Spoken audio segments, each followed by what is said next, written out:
చంద్రబాబు గారు హైదరాబాద్ లో ఉన్నప్పుడు ఉమ్మడిగా ఉన్నప్పుడు 1997లో రాజధాని హైదరాబాద్ లో నిర్ణయించారు. 2020 కల్లా దాన్ని బాగా వైభాగంగా తీసుకొస్తారని అప్పుడు చెప్పాడు. ఐటీ కంపెనీలు కానీ ఏదైనా కానీ చంద్రబాబు వాళ్ళే అయింది హైదరాబాద్ బాగుపడాలంటే. అన్ని అక్కడ హైదరాబాద్ మొత్తం చంద్రబాబు వాళ్ళే హైటెక్ సిటీగా తయారైపోయింది.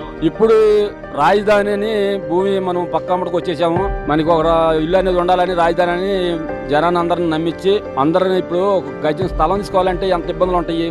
అలాంటిది 33,000 ఎకరాలు ఏ గొడవ లేకోకుండా సక్రంగా రైతులు కూడా ఇచ్చారు. సరే అది సక్రంగా జరుగుతుంది. ఓ సంవత్సరం కేసులు అది ఇది అన్నారు, అట్టగట్ట సరిపోయింది. మళ్ళీ నెక్స్ట్ జగన్మోహన్ రెడ్డి గారు వచ్చి నేను స్వచ్ఛందంగా కడతాను చేస్తాను, నాకు మనస్ఫూర్తిగా ఇష్టమేనా అని మాయ మాటలు చెప్పి జనాన్ని అన్ని చేసి అసలే చెప్పింది ఒకటే ఆయన చేసింది ఒకటే. మరి అంత ఇది చేసిన మాయ మాటలు చెప్పి నమ్మించాడు. 3 రాజధానులు అనేప్పటికీ జనం అందరూ ఇబ్బందులు పడిపోయారు. మళ్ళీ ఇక జనం మళ్ళీ తిరిగి ఆయన ఎలగొట్టేశారు. మళ్ళీ చంద్రబాబు గారు ఇప్పుడే అంటున్నారు 2047 కల్లా మంచి రాజధాని నేను చేస్తాను.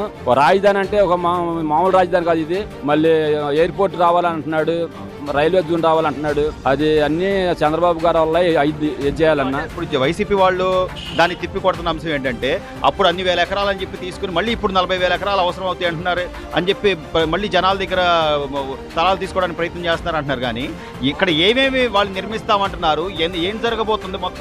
కేంద్రము వైజాగ్లో రైల్వే జోన్ అని ఒక ఎంత పొలం కావాలంటే ఒక్క గజం తీసుకెళ్ళిపోయాడు. ఇక్కడ రాజధానిలో ఆ కరకట్టం బట్టే ఒక హైకోర్టు జడ్జి పోయే దారి ఎట్లా ఉండాలి, అలాంటి జడ్జి గారు పోయే దారిలో కూడా గోతులు అన్ని ఉంటే దాని అంపటికి రోడ్డు వేస్తున్నారు. ఒక మధ్యలో ఒక 5 ఎకరాల పట్టు రైతులను ఒప్పించి తీసుకెళ్ళిపోయారు. మరి నువ్వు ముఖ్యమంత్రి ఉండి ఒక 5 గజాలు తీసుకెళ్ళిపోయినా మళ్ళీ 44,000 ఎకరాలు ఇస్తున్నారంటే ఎందుకు ఇస్తున్నారు? ఆయనలో ఉన్న మనిషిలో ఉన్న నమ్మకాన్ని బట్టి ఇస్తున్నారు.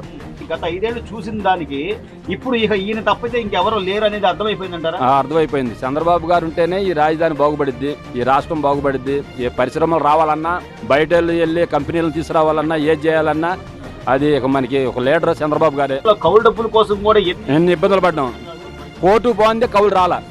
అది ఇప్పుడు మట్టికి మామూలుగా చంద్రబాబు గారు మట్టికి సక్రంగా చేస్తున్నాడు.